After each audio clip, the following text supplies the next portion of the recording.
Today's episode is brought to you by Mazars. SoundCartel. Personal branding isn't about preening and pretty pictures. It's about the values you convey, who you are as a person. How you connect with people ends up being the key differentiator and can turn a trial customer into a lifelong advocate. From SoundCartel, I'm Nicole Goodman, and this is Business Essentials Daily.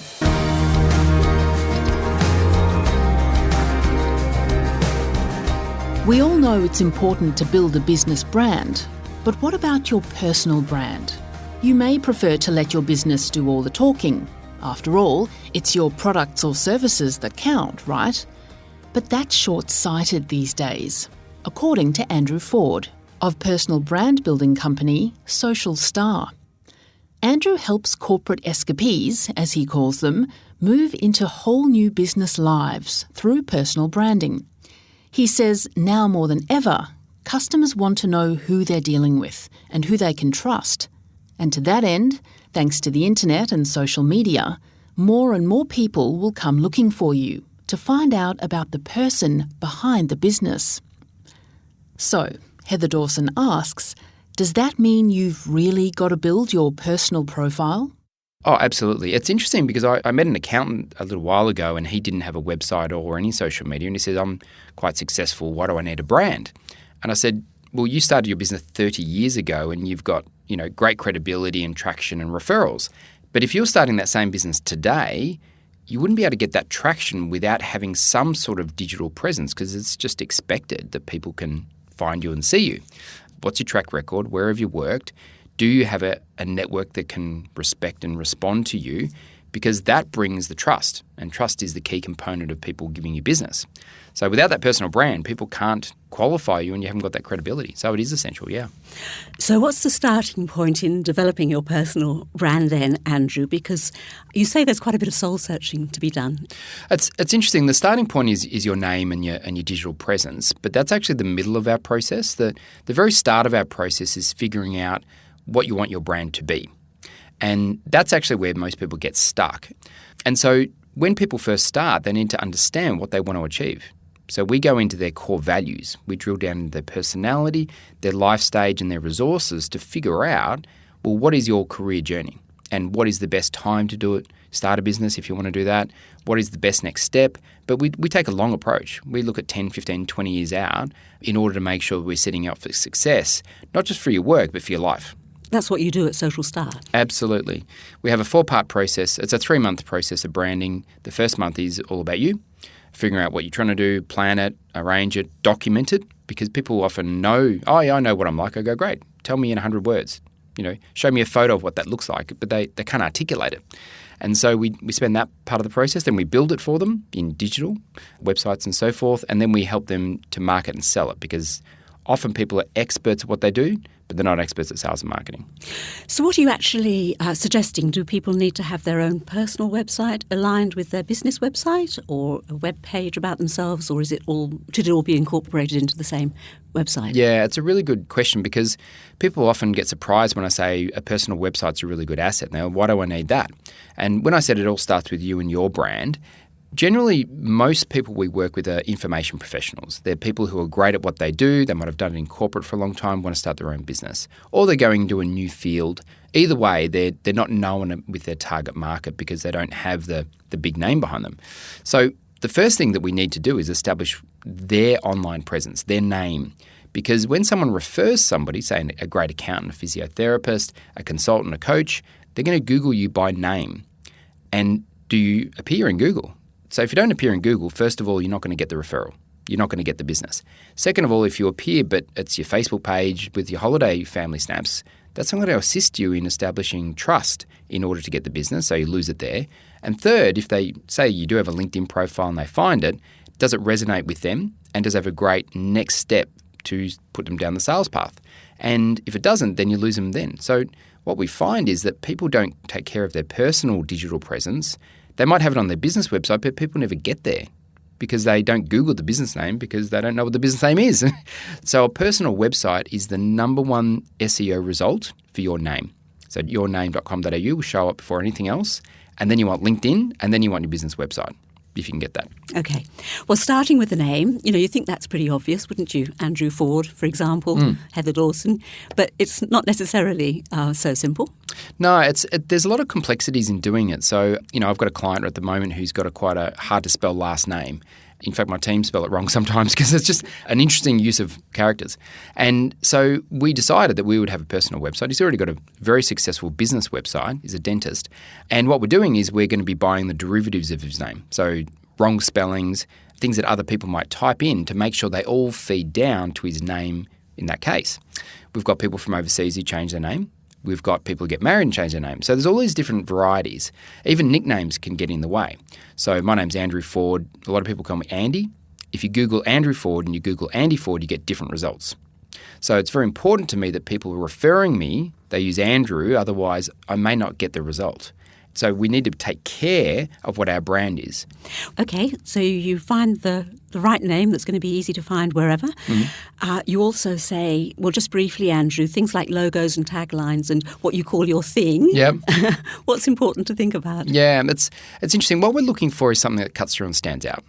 So in branding methodology, what we're looking for is the message first. If we don't understand the message and what it's about, then it's very hard to construct everything else. And that comes through the understand section. So a good example at the moment is Scott Pape. Do you know Scott Pape? No? No. Have you heard of the Barefoot Investor? Yes. Great. So the Barefoot Investor is the brand that is getting cut through, not his individual name. And the great thing about the Barefoot Investor is it tells you kind of the type of investor he is. So, when he has his photo on the paper and his byline, he's got his feet up on a desk with no shoes on. You go, okay, well, that kind of reinforces it. And he gives essential advice. He gives you the basics and he makes it really practical and easy. And even the way he speaks is non-technical.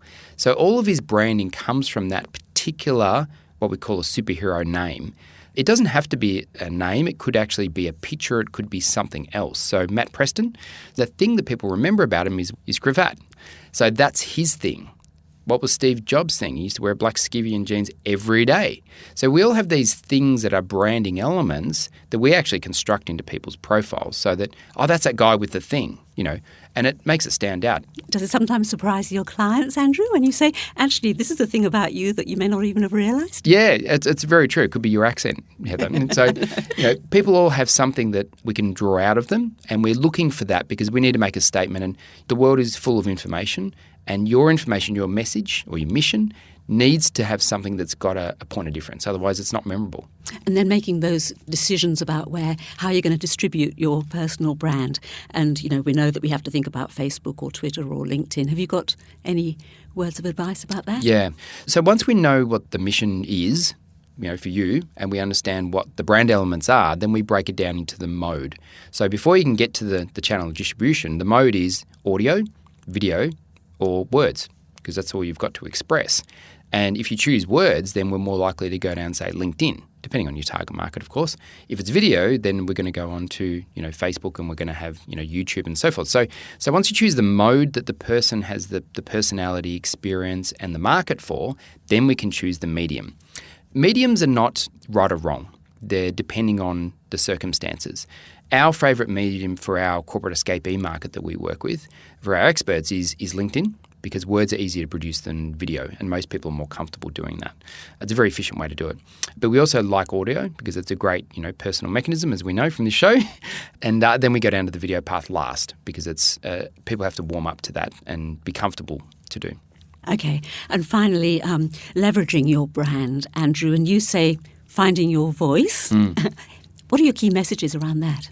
Look, when we've got the medium right, it's about putting your content out there in a regular way, but it always goes back to what are you trying to say? Because in a cluttered world where everybody's doing so much more content, if the message isn't on point and something that's very specific to you, it won't get any cut through. So cut through is what we want, and it has to be a little bit divisive or a little bit opinionated. We can't have it be neutral. So what we're looking for is something that your target market would go, wow, that's bang on. Whereas everybody else who's not your target market goes, I don't get it. And if you can achieve that, it's called polarization. If you can achieve that, then you'll form a tribe. And that's what's important because you've got to do that over the long term to actually form a tribe. And for anyone who's a consultant or an independent entrepreneur, there's a statement or a theory of 1,000 true fans. If you have 1,000 true fans, you can make $1 million a year. So all you need is 1,000 people. 4 million people in Melbourne, you only need 1,000 of those to buy your book, listen to your podcast, refer you on, and you can have a great business. Now, final question, Andrew. One of the people that you put forward as somebody who's absolutely nailed their personal brand is Oprah Winfrey. How has she got it so right? I think the main reason why is that she was prepared to relate to people. So she talked about all of her personal life, and because she did that, people could actually connect with her as a human being, not as someone who's selling content or making money from a show. I mean, because she is a business person as well. And I encourage all of my clients to stretch themselves a little bit into adding a bit more of their personal journey. Because when I present, say I do a lot of work with accountants. So I'd say to the accountants, who here has a CPA? And 80% of the room puts up their hand. I go, great, there's 44,000 CPAs in Melbourne. How are you going to cut through with that? Okay, what else you got? Oh, I've got a higher degree. So what? So your specific personality, your history, your beliefs, your upbringing, all of those different experiences is the thing that is the differentiator. And the truth is this, is when we look at people's values, if people have a similar value set to you, they believe in the same things, they're going to connect with you on a deeper level, and then the business just comes from that. And it's risky because, I'm going to offend some people. Yes, you will. But the people who you're not going to offend and believe the same things you do, they're lifetime customers, not just trialers. So that's where the personal in the personal brand comes in. That was Social Star founder Andrew Ford.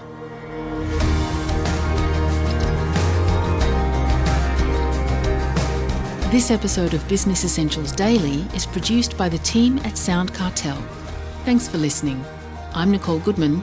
We'll bring you more Be Daily tomorrow. Follow at BE Daily Podcast across social media and head to bedaily.com.au for more from the Business Essentials Daily podcast. SoundCartel. This episode was brought to you by Mazars. To find out more, visit mazars.com.au.